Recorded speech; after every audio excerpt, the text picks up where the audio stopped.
Guys, video பிடிச்சிருந்தா like மட்டும் போட்டுருங்க.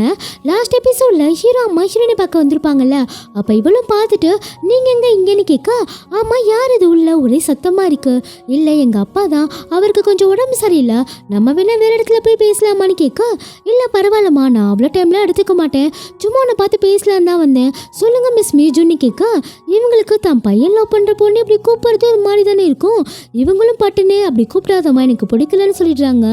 எனக்கும் மேலே கோவம் இருந்துச்சு, ஆனால் என் பையனுக்கு பிடிச்ச பொண்ணு நினைக்கும் போது அந்த கோவம்லாம் எங்கே போச்சுனே தெரியல. ஆனால் நான் அவன் மேலே இருக்க கோவத்தில் அவனை வீட்டை விட்டு அனுப்பிட்டேன். என்ன வீட்டை விட்டு போயிட்டானா, என்கிட்ட அதை பற்றி எதுவுமே சொல்லலையே. ஓ அப்படியா, நான் அது மாதிரி பண்ணதால நான் குடும்பக்காரி அம்மாலாம் இல்லைம்மா, நீ நல்ல பொசிஷனில் இருக்கல்ல, உனக்கு ஈக்குவலாக அவனும் வரணும்னு நினச்சேன், அதான் அப்படி பண்ணேன்.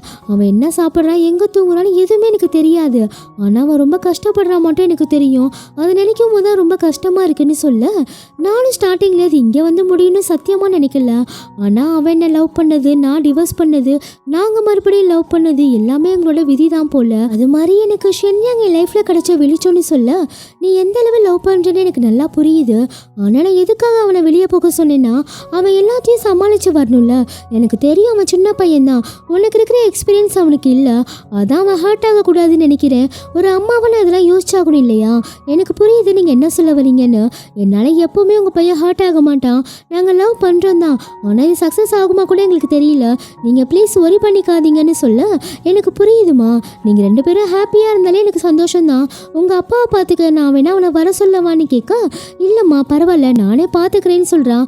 சரி நீ பார்த்துக்கோமா நான் கிளம்புறேன்னு போக, அப்போ இவனும் டாட்டா காமிச்சிட்டு வர, அம்மா வந்துட்டீங்களா, நானும் அப்பாவும் இப்போ தான் சாப்பிட்டோம், உங்களுக்கு பிடிச்ச ஐட்டெல்லாம் வாங்கிட்டு வந்திருக்கேன்னு சொல்ல, இவங்களும் சரியாக முகம் கொடுத்து பேச மாட்டாங்க.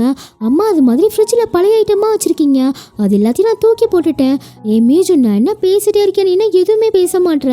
ஆமாம் உனக்கு இப்போதான் வீடு தெரிஞ்சிச்சா, வழக்கம் போல் லவ்வர் வந்துட்டாலே அம்மாவை மறந்துடுறீங்கல்ல. இவனும் இழைச்சிட்டு சாரி மீஜுன், நான் இனி எங்கேயும் போக மாட்டேன், இங்கே தான் இருக்க போகிறேன் போதுமா.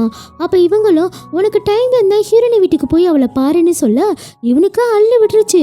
அப்போ இவங்களும் போகிற போக்கில் நைட்டு நீ சொன்ன மாதிரியே வீட்டுக்கு வந்துடுன்னு போக, இவனும் நேராக ஹீரோனி பக்கம் தான் போகிறான். எதுவும் பிரச்சனை எதுவும் ஆயிடுச்சுன்னு பயந்துட்டே தான் போகிறான். அப்போ இவளும் சாப்பாடுலாம் எடுத்து வச்சுட்டு அப்பாவை கூப்பிட, அவரு குடுக்குடுன்னு ஓட, இவளை ஏன் கிளவா ஏன் என் உயிரை எடுக்கிற, இப்போ எங்கே போயிட்டு கிடக்க, இப்போ நீ ஏன் பின்னாடியே வர, நீ சமைச்ச கருமத்தில் என்னால் திங்க முடியாது, நான் வெளியே போய் சாப்பிட்டு வரேன்னு சொல்ல, ஐயோ அதுக்கே எப்படி கத்திட்டு கிடக்க, அக்கம் பக்கம்லாம் இருக்காங்கல்ல கொஞ்சம் மெதுவாக பேசுன்னு இவ கத்த.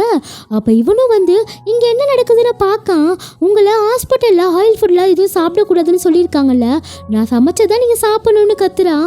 வயசான காலத்தில் ஏன்டி என்ன இப்படி சாவடிக்கிற, யாரு சாவடிக்கிறா, நீங்க தானே கஷ்டப்படுத்திட்டு இருக்கீங்கன்னு அழுக, அவரும் ஒரு அப்பா கிட்டே எப்படி நடந்துக்குது பாருன்னு திட்டிட்டு போக, அது யார் உன்னோட அப்பாவா, இரு நான் போய் கூட்டிட்டு வரேன், அதெல்லாம் ஒன்றும் தேவையில்லைன்னு சொல்ல, நீ ஏன் அவரை பற்றி என்கிட்ட எதுவுமே சொல்லல, நான் ஏன் உன்கிட்ட சொல்லணும், நீ என்கிட்ட எல்லாமே ஃபர்ஸ்ட் சொல்றியா, நீ வீட்டை விட்டு போனது எதுவும் எனக்கு தெரியுமா, அதை பற்றி இப்போ கவலைப்பட தேவையில்ல, இப்போ எல்லாமே சால்வ் ஆயிடுச்சு, அது இருக்கட்டும், நீ ஏன் உங்கள் அப்பா பற்றி என்கிட்ட சொல்லல, அவர்கிட்ட ஏன் நீ இவ்வளோ ரூடாக நடந்துக்கிற, உனக்கும் அவருக்கும் என்னதான் பிரச்சனை, உன்கிட்ட என்னால் சொல்ல முடியாது, என்னை டென்ஷன் பண்ணாமல் இங்கேருந்து போன்னு சொல்ல, என்னால் உனக்கு ஹெல்ப் பண்ண முடியும், எனக்கு யாரோட ஹெல்ப்பும் தேவையில்லை. அப்புறம் உங்கள் அம்மா வந்தாங்க, அவங்க எதுவும் சொல்லலை, ஆனால் நான் என்ன தெரியுமா சொன்னேன், நம்ம ரிலேஷன்ஷிப் எங்கே போய் முடியும்னு எனக்கு தெரியாதுன்னு சொன்னேன், ஏன்னா அதான் நான் உண்மைன்னு போக, இவளுக்கும் இவன் கஷ்டப்படுறப்ப அவகிட்ட சொல்லலைல்ல, அந்த கோவத்தை தான் இப்படி காமிச்சிட்டு போகிறான், எதுக்கு நீ இப்படிலாம் பேசிகிட்டு இருக்கேன்னு கேட்க, ஆனால் அவள் பதிலே சொல்லலை. இவனும் வீட்டுக்கு வந்து அவளுக்காக வெயிட் பண்ணுறான், ஆனால் அவகிட்ட இருந்து ஒரு காலும் வரல. இவனுக்கும் ரொம்ப கஷ்டமாக இருக்கு, அவள் கூட இருந்ததால் நினச்சி பார்த்துட்டு இருக்க.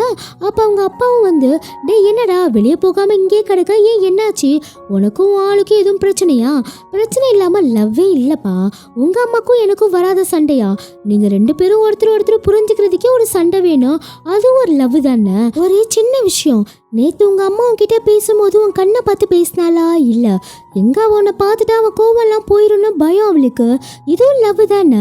அந்த பொண்ணு உன்னை எதுவும் பேசியிருந்தா கூட அவள் இப்படி பேசிட்டாலேன்னு ஃபீல் பண்ணாமல் ஏன் பேசினான்னு யோசி, அவ்வளோதான்ப்பா வாழ்க்கை. இவனுக்கு இதெல்லாம் கேட்கும் போது கொஞ்சம் பெட்டராக ஃபீல் ஆகுது. அடுத்த நாள் விடியாமல் நேராக ஹீரோனை பார்க்க தான் போகிறான். என்னை பார்த்து சர்ப்ரைஸ் ஆகிட்ட போல. இவளும் பெக்கான்னு முழிக்க, இங்கே பாரு சத்தியமாக சொல்கிறேன், இனிமேல் உங்கள் அப்பா பற்றி எதுவுமே உங்ககிட்ட கேட்க மாட்டேன், ஆமா உனக்கு எதுவும் வேலை எதுவும் இல்லையான்னு கேட்க, என்னோட வேலையை தான் ஜிங்கு டியாவும் பாத்துக்கிறாங்க, நான் உங்க அப்பாவை பாத்துக்கிறேன், நீ ரிலாக்ஸா ஆபீஸ்க்கு கிளம்புன்னு சொல்ல, நான் யார் உன்னோட பாய் ஃப்ரெண்டு தானே, ஏன் இப்படி யோசிச்சுட்டு கிடக்குன்னு கேட்க இவளும் சிரிச்சிடுறா. அப்புறம் அவரை உன்னால பாத்துக்க முடியுமான்னு எனக்கு தெரியல, அவர் வெளியே ஓடி போயிடுவாரு, நீ எதுவும் கவலைப்படாத நான் பாத்துக்கிறேன்னு சொல்ல, இவனும் என்னெல்லாம் ஹேண்டில் பண்ண முடியாதா, நான் யாருன்னு காமிக்கிறேன்னு சமைச்சிட்டு கிடக்க, ஹீரோயின் அப்பாவுக்கு நான்வெஜ் தான் பிடிக்குது, அவருக்கு சர்ஜரி நடக்க போறதா இருக்கும், அதனால கசாயம் பத்திய சாப்பாடு சூப்பா கொடுக்க மனுஷன் காண்டாயிடுறாப்ல.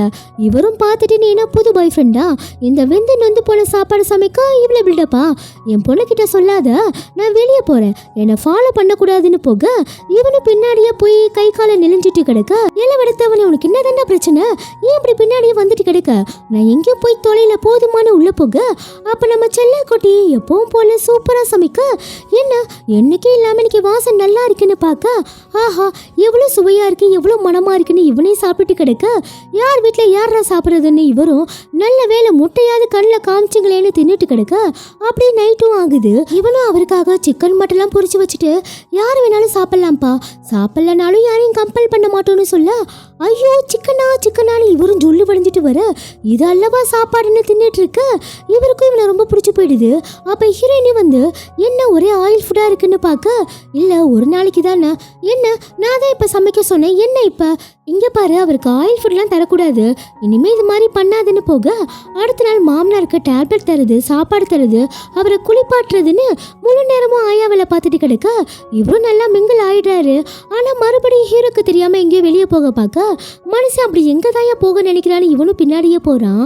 அப்போ ஒரு கல்லறைக்கு போய் ஃப்ளவர்லாம் வச்சு ப்ரே பண்ணிட்டு இருக்காரு, அது இவனும் ரெக்கார்ட் பண்ண, அப்படியே சாயங்காலமாக அவளும் வந்து உனக்கு ரொம்ப கஷ்டமா இருக்குல்ல, இல்லையே எனக்கு ரொம்ப ஹாப்பியா தான் இருக்கு. அப்ப இவளும் சொல்ல ஆரம்பிக்கிறான், எனக்கு 12 வயசு இருக்கும், அப்போ எனக்கு ஸ்டொமக் பெயின் வந்ததால் நான் மதியமே வீட்டுக்கு வந்துட்டேன், அப்படி வந்து பார்க்கும்போது எங்கள் அப்பா வேறு பொண்ணு கூட இருந்தார், அதை பார்த்துட்டு நான் வெளியே போய் நின்றுட்டேன். அப்போ எங்கள் அம்மா வந்து ஏம்மா என்னாச்சுன்னு கேட்டதும் நான் பார்த்தது எல்லாத்தையுமே சொல்லிட்டேன். அதுக்கப்புறம் எங்கள் அம்மா முகத்தில் நான் சிரிப்பையே பார்க்கல, அதை நினச்சி எங்கள் அம்மா சீக்கிரம் இறந்தும் போயிட்டாங்க, அதனாலேயே எனக்கும் கியூக்கும் அவரை பிடிக்காதுன்னு அழுக. ஆனால் இதுவரையும் இதை நான் யார்கிட்டையுமே சொன்னது கூட இல்லை, என் லைஃப்பில் நீ வந்ததுக்கு ரொம்ப தேங்க்ஸ்ன்னு சொல்ல, இவனும் நான் இருக்கிறவரே நீ கஷ்டப்படக்கூடாதுன்னு ஹக் பண்ணிக்க. அடுத்த நாள் ஹீரோவும் வீட்டுக்கு வந்து என்ன இன்னைக்கு ரொம்ப சைலண்டாக இருக்காரு போல, ஆமாம் இன்னைக்கு சர்ஜரி நடக்க போதில்ல அதான் கொஞ்சம் நர்வஸாக இருக்காரு. நெக்ஸ்ட் சீனில் ஹீரோயின் அப்பாவுக்கு ஆப்ரேஷன் நடந்துட்டு இருக்கு. அப்போ ஹீரோவும் ஹீரோயினுக்கு ஒரு வீடியோ அனுப்புகிறான், இந்த வீடியோ உனக்காக தான் எடிட் பண்ணியிருக்கேன்னு.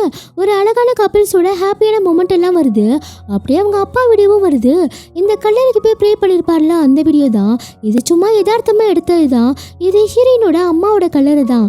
அப்போ இவரும் என்னை தயவு செய்து மன்னிச்சிருமா, நான் சீக்கிரமா இறந்து போய் உன் கூடயே வரணும் ஆசைப்படுறேன்னு அழுதுருப்பாரு. அப்புறம் இது உன்னோட வீடியோ தான், இதில் இருக்க கப்பிள்ஸ் வந்து உங்க அப்பா அம்மா தானே சொல்ல, அப்பதான் நமக்கும் காமிக்காங்க. ஹீரோயினுக்கும் அப்பதான் புரியுது அப்போ அம்மா ஹாப்பியாக தான் இருந்திருக்காங்கன்னு. இவளுக்கும் அவங்கள பார்க்கும்போது ரொம்ப அழுகையா இருக்கு. அப்போ தங்கச்சிக்காரிக்கும் ஃபோன் பண்ணி அப்பாவுக்கு சர்ஜரி இருக்குல்ல சீக்கிரம் கிளம்பி வான்னு சொல்றா. கைஸ் இந்த எமோஷனலான மொமெண்ட்டோட இந்த எபிசோட் முடியுது. நெக்ஸ்ட் வீடியோ சீக்கிரம் அப்லோட் பண்றேன். பை.